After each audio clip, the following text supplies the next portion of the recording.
Ang pagdaig ni Maria sa Diyos.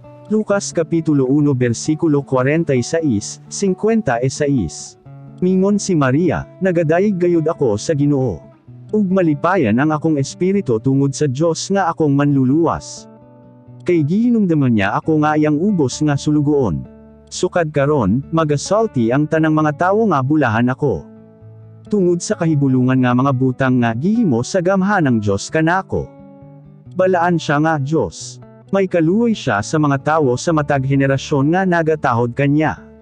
Gipakita niya ang iyang gahom pinaagi sa iyang mga gihimo. Giabog niya ang mga tawo nga mapahitason sa ilang kagalingon. Gipakanaog niya ang mga gamhanang hari sa ilang trono. Ug gituboy niya ang mga mapainubsanan. Kitagbaw niya sa mga mayong butang ang mga gigutom. Apan gihinginlan niya nga wala gayoy dala ang mga adunahan. Kitabangan niya kita nga iyang mga sulugon, nga mga kaliwat ni Israel. Kay wala niya kalimti ang iyang mga saad sa atong mga katigulangan, nga kaluyan niya sa walay katapusan si Abraham ug ang iyang mga kaliwat.